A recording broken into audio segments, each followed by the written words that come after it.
چاند پور کی چاندنی راتوں میں پرانی روحیں جاگتی ہیں. تم صرف کچھ دن کے لیے آئی ہو، اس لیے خود کو تھکانے کی کوشش نہ کرو. مایا کے دل میں خوف کی ایک سرد لہر دوڑ گئی. اس نے اپنے کانوں پہ ہاتھ رکھے اور آنکھیں کس کے بند کر لی. نیند اس کی آنکھوں سے بہت دور تھی، لیکن دھیرے دھیرے ماحول میں سناٹا چھایا اور خود بخود تھکن سے اس کی آنکھیں بند ہو گئیں. کبھی کبھی وہ بند ہوتی آنکھوں سے بھی چونک کر اٹھ جاتی اور پھر یہاں وہاں دیکھتی، ذکر و اذکار کرنے لگتی. انہیں کافی دیر گزر گئی اور پھر تھکن کی وجہ سے وہ اتنی گہری نیند سوئی کہ صبح اس کی آنکھ فجر کے وقت کھلی. صبح کی روشنی نرم دھوپ کی صورت آنگن میں بکھری ہوئی تھی. نیم کے درخت سے شبنم کے قطرے ٹپک رہے تھے اور صحن میں بیٹھ کر بشرا بیگم دھیرے دھیرے تسبیح پھیر رہی تھی. مایا رات کی خوفناک آوازوں کو جھٹکنے کی کوشش میں مصروف تھی، مگر دل سے وہ سسکیاں جیسے چپک گئی تھیں. نانی، کل رات وہ آواز، وہ خواب نہیں تھا، میں جاگ رہی تھی. مایا کی آواز میں خوف بھی تھا اور ضد بھی.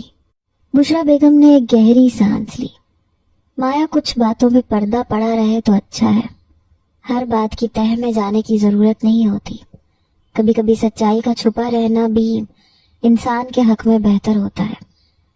نانی کے اس انداز پہ مایا خاموش ہو گئی، مگر وہ دل میں فیصلہ کر چکی تھی کہ وہ سچ جان کے رہے گی. لیکن بھلا اکیلے وہ اس راز تک کیسے پہنچ سکتی تھی؟ نانی نے اسے اپنے ہاتھوں سے تازہ ناشتہ بنا کے دیا. خالص مکھن کے ساتھ نانی کے ہاتھ کے پراٹھے کھانے کے بعد وہ بہت زیادہ ہیوی فیل کر رہی تھی، کیونکہ شہر میں وہ ان سب چیزوں سے بہت دور رہتی تھی. کچھ ہی دیر بعد اس کی طبیعت عجیب سی ہونے لگی تو وہ یوں ہی اٹھ کے یہاں وہاں گھومنے لگی اور پھر ایسے ہی گھر سے باہر نکل گئی. گاؤں میں ہر کوئی اسے حیرت سے دیکھ رہا تھا. شاید وجہ اس کا شہری لباس تھا یا پھر اس کا یوں گاؤں کی گلیوں کے چکر کاٹنا. وہ گاؤں کے بچوں کے ساتھ کھیلتی ہوئی آگے بڑھنے لگی. گاؤں کا منظر اس وقت بہت ہی خوبصورت معلوم ہو رہا تھا. خزاں کے موسم میں تقریباً ہر درخت ہی اپنے پتوں کا رنگ بدل کر زرد کر چکا تھا اور گاؤں کی خوبصورتی میں اس سے مزید اضافہ ہوا تھا. گاؤں کی گلیوں کا چکر لگاتے ہوئے وہ قریبی بازار تک پہنچ گئی. سادہ سا بازار تھا. 2-3 چھوٹی دکانیں، ایک چائے کا ہوٹل اور پرانے در و دیوار میں بسا ہوا سناٹا.